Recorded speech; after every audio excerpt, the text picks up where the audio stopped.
Hello दोस्तों, नमस्कार। कैसे हैं आप सभी? आशा करते हैं आप सभी ठीक होंगे। तैयारी चल रही होगी, नई नई वैकेंसी जो आ रही हैं उसके लिए आप लोग तैयार होंगे। तो इसी के क्रम में आज हम लोग एक नई वीडियो के साथ मिल रहे हैं जिसमें एक नई भर्ती आई हुई है, उत्तर प्रदेश सरकार के द्वारा निकाली गई है, जो कि सेवा योजन पोर्टल के माध्यम से होना है। इसमें पदों की संख्या बहुत अच्छी आई हुई है, मतलब बम्पर वैकेंसी आई हुई है। इसमें 826 पदों की संख्या जो है स्पेशल खाली एक पद के लिए है। बाकी उसमें हायर लेवल के पदों की संख्या जो है वो अलग अलग है। लेकिन इसमें क्या है कि सिर्फ एक प्रकार का पद जो है उसमें 826 पदों की संख्या है। तो हाँ दोस्तों, हम लोग आज बात करने वाले हैं उत्तर प्रदेश राज्य ग्रामीण आजीविका मिशन। उत्तर प्रदेश राज्य ग्रामीण आजीविका मिशन के अंतर्गत उत्तर प्रदेश सरकार ने सेवा योजन पोर्टल के माध्यम से 826 पदों की वैकेंसी निकाली हुई है, जो इसमें असिस्टेंट अकाउंटेंट का पद है। इसके लिए वैकेंसी निकली हुई है। और इसमें बात करें हम लोग कि क्या योग्यता ली जाएगी, क्या वेतन रहेगा, इसमें क्या अनुभव लिया जाएगा, कहाँ पे इसमें पोस्टिंग होगी, और इसमें आयु क्या रहेगी, और आपका काम क्या रहेगा, इसके बारे में संपूर्ण जानकारी आपको पूरा इस वीडियो में मिलने वाला है। तो अगर आप इस वीडियो पे आप नए हो, चैनल पर नए हो, तो चैनल को सब्सक्राइब कर लीजिए और बेल आइकन को दबा लीजिए, जिससे कि इससे संबंधित कोई भी वीडियो अगर मैं डालूँ तो आपके पास आसानी से पहुँच जाए। तो आज हम लोग बात कर रहे हैं एक नई भर्ती जिसमें 826 पदों की संख्या है। इसमें उत्तर प्रदेश राज्य ग्रामीण आजीविका मिशन जो विभाग होता है, UPNRLM जिसको कहते हैं, वो उसके माध्यम से इसमें भर्ती हो रही है। और इसमें विभाग क्या करता है इसके बारे में हम थोड़ा सा बात कर लेते हैं कि ये विभाग जो होता है, जो भी जनपद होते हैं उत्तर प्रदेश के, जो 75 जनपद है, सभी जनपदों में ये कार्य करता है। इसका जो हेड ऑफिस होती है विकास भवन में होता है। विकास भवन का मतलब ये होता है कि वहाँ पे जो CDO होते हैं, मुख्य विकास अधिकारी होते हैं, उनके नीचे एक अधिकारी और होते हैं, तो उनके अंडर में ये सारे कार्य होते हैं। लेकिन आपकी पोस्टिंग जो है ये ब्लॉक लेवल पे होना है। ब्लॉक लेवल का मतलब यह है कि खंड विकास अधिकारी जो होते हैं, जिसको बोलते हैं BDO के अंडर में रह करके आपको नौकरी करना है, जॉब करना है। मतलब ब्लॉक पे आपके जा करके नौकरी करना है, विकास खंड पे नौकरी करना है इसमें। और इसमें पद जो है, पद आपका असिस्टेंट अकाउंटेंट का है। असिस्टेंट अकाउंटेंट का मतलब ये होता है कि आप जो भी लेना देना होगा, किसी भी तरीके का कुछ भी डिपार्टमेंट में कुछ व्यय हो रहा है या कुछ कहीं डिपार्टमेंट में आ रहा है पैसे, तो उसके लेखा जोखा का कार्य जो है ये असिस्टेंट अकाउंटेंट के द्वारा किया जाता है।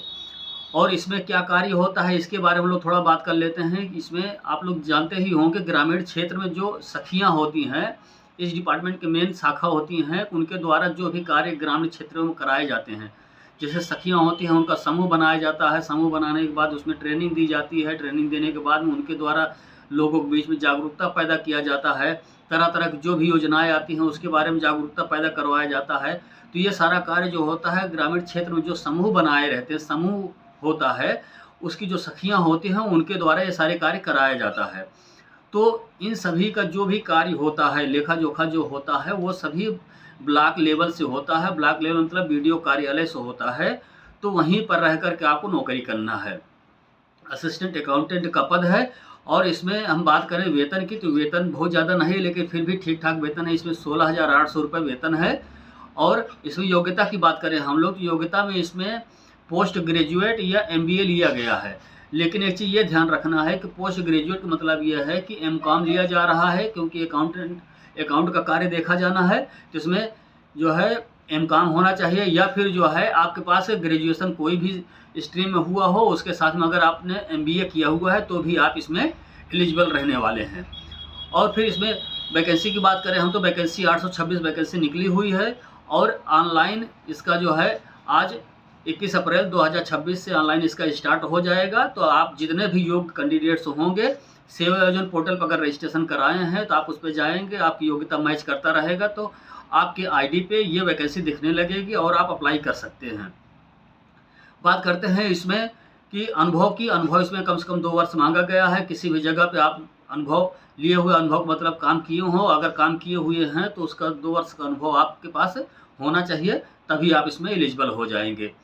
और आयु की बात करें हम लोग, तो आयु इसमें 21 वर्ष से 45 वर्ष जो नॉर्मल वैकेंसी जाती है उसमें 40 होता है, लेकिन इसमें 45 दे दिया गया है। मतलब इसमें कम से कम 21 साल का कैंडिडेट्स होना चाहिए और अधिकतम 45 साल का होना चाहिए।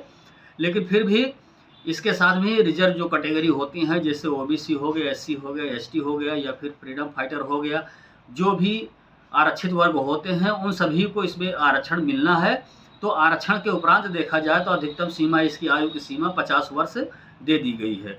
अर्थात इसमें क्या है कि 21 वर्ष मिनिमम आयु मांगा गया है और 45 वर्ष नॉर्मल मतलब सामान्य स्थिति में अनारक्षित वर्ग के लिए मांगा गया है। लेकिन आरक्षित वर्ग के लिए उनके आरक्षण के अनुसार जो उत्तर प्रदेश सरकार ने लागू किया है उसके अनुसार इसमें 5 वर्ष की छूट दे करके इसमें 50 वर्ष कर दिया है। और हम लोग बात करेंगे कि इसमें आरक्षण किसको कितना मिला हुआ है। इसमें पूरा का पूरा जिस तरीके से उत्तर प्रदेश सरकार कोई भी परमानेंट वैकेंसी निकालती है, परमानेंट का मतलब ये है कि जो भी सरकारी वैकेंसी निकलती है एकदम सेम टू सेम उसी तरीके से वैकेंसी निकाल करके उसमें कितने पद सामान्य मतलब अनारक्षित पद हैं, कितने ओबीसी के हैं, कितने एससी के हैं, कितने एसटी के हैं, इसके पूरे डिटेल को दे दिया गया है।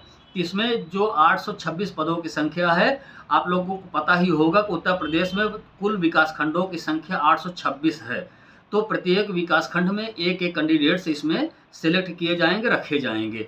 तो कुल इसमें पदों की संख्या 826 के सापेक्ष जो आरक्षण इसमें प्राप्त हुआ है, आरक्षण मतलब जो क्षैतिज आरक्षण होता है, क्षैतिज आरक्षण इसमें 330 अनारक्षित हैं, 330 अनारक्षित मतलब अनरिजर्व्ड जिसको बोलते हैं, और ओबीसी की 223 पदों की संख्या है, और एससी की 173 पदों की संख्या है, और एसटी की 17 पदों की संख्या है।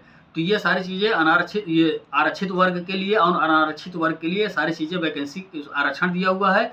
और इसमें ऊर्ध्वाधर अगर हम लोग देखते हैं तो जो कैटेगरी के अंदर कैटेगरी होता है, जिससे महिला कैटेगरी के लिए हो गया, महिला के लिए हो गया, या फिर जो है उसमें विकलांग के लिए हो गया।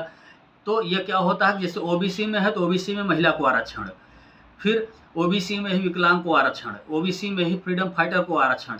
तो इस तरीके से जो पदों की संख्या होता है उस तरीके से भी इसमें जो है सब कैटेगराइज कर दिया गया है। तो इसमें मेन जो कैटेगरी होती है उसमें ये पदों की संख्या दे दिया है। बाकी ये उसमें सब कैटेगरी के आधार पर अगर देखा जाए तो सब कैटेगरी के आधार पर इसमें जो छूट होगी वो वैकेंसी के टाइम पता चलेगा, जब आपका इंटरव्यू हो जाएगा उसमें जब शॉर्ट लिस्टिंग होने लगेगी तब पता चलेगा इसमें। और इसमें आपका मेन रोल इसमें यही है कि आपको ब्लॉक पे ज्वाइन करके, ब्लॉक पे जो भी UPNRLM जिसको बोलते हैं, उत्तर प्रदेश राज्य ग्रामीण आजीविका मिशन जिसको बोलते हैं, उसमें आपको वीडियो के अंडर में काम करना है, अकाउंट से संबंधित कार्य करना है। इसमें आपको कंप्यूटर भी आना चाहिए। अगर कंप्यूटर नहीं आ रहा है तो आपको दिक्कत हो सकती है, क्योंकि इसमें कंप्यूटर अगर आ रहा है तो आप एक्सेल पे काम कर सकते हैं, और एक्सेल के साथ साथ आप जो अकाउंटिंग का काम होता है वो भी कर सकते हैं। अगर ये सारी चीज़ें नहीं कर पा रहे हैं तो भी इसमें दिक्कत होने वाला है। और अनुभव आपका 2 वर्ष का कम से कम होना ही चाहिए। अब इसमें हम लोग बात करेंगे कि इसकी जो वैकेंसी आई हुई है कहाँ पे हमको ये वैकेंसी दिखेगी और कैसे हम लोग अप्लाई करें। इसमें ये चीज़ बात करते हैं कि ये वैकेंसी आपको सेवा योजना पोर्टल पर आ चुकी है। सेवा योजना पोर्टल के माध्यम से इस वैकेंसी को अप्लाई करना है। तो अगर आपने सेवा योजना पोर्टल पे रजिस्ट्रेशन किया है, आपके पास लॉगिन आईडी और पासवर्ड है, तो आप उसके माध्यम से अप्लाई कर सकते हैं। और हाँ, ये चीज़ ध्यान रखना है कि आपकी योग्यता से ये वैकेंसी मैच करती रहेगी, तभी आपके आईडी पे ये शो करेगा। अगर आपकी योग्यता नहीं मैच कर रही है तो आपके आईडी पे नहीं शो करेगा। योग्यता का मतलब यह है कि पोस्ट ग्रेजुएट होना चाहिए या MBA होना चाहिए। इसके साथ में आपके पास 2 वर्ष का अनुभव होना अनिवार्य है संबंधित क्षेत्र में। ये सारी चीज़ें ध्यान देना है। और इसके बाद अगर आपने रजिस्ट्रेशन नहीं किया है तो सेवा योजना पोर्टल पर पहले आपको रजिस्ट्रेशन करना होता है। रजिस्ट्रेशन करने के बाद सारे डिटेल भरना होता है। सारी डिटेल अपना भर देंगे। भरने के बाद 24 घंटा लगभग लगता है कि आपकी प्रोफाइल जो होती है अप्रूवल के लिए, सेवा योजना पोर्टल उसको 24 घंटे में अप्रूव कर देती है। अप्रूव करने के बाद कोई भी वैकेंसी जब दिखेगी आपके आईडी पे तो आप उस पर अप्लाई कर सकते हैं।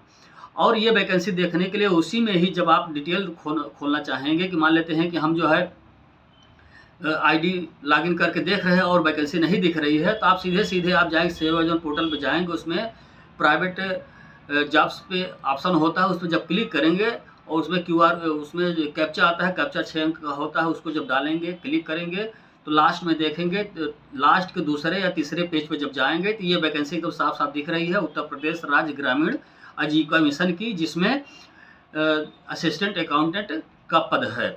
और भी उत्तर प्रदेश राज्य ग्रामीण आजीविका मिशन के पदों की संख्या निकले हुए हैं, जो कि उत्तर प्रदेश का जो मुख्यालय है, मुख्यालय मतलब लखनऊ है, उसकी वैकेंसी निकली हुई है, जिसमें हायर लेवल की वैकेंसी है उसमें 1,20,000 से लेकर के 1,50,000 मंथली सैलरी है, तो उसका अलग है, लेकिन ये अलग वैकेंसी है। तो आशा करते हैं कि इस वैकेंसी के बारे में आप सभी को अच्छे से नॉलेज हो गया होगा, और आप लोग नए हैं अगर इस चैनल पे, तो इस चैनल को जल्द से जल्द सब्सक्राइब कर लीजिए, जिससे कि इससे संबंधित जो भी मैं वीडियो बनाऊँ तो आप सभी के पास पहुँचता रहे। बहुत बहुत धन्यवाद।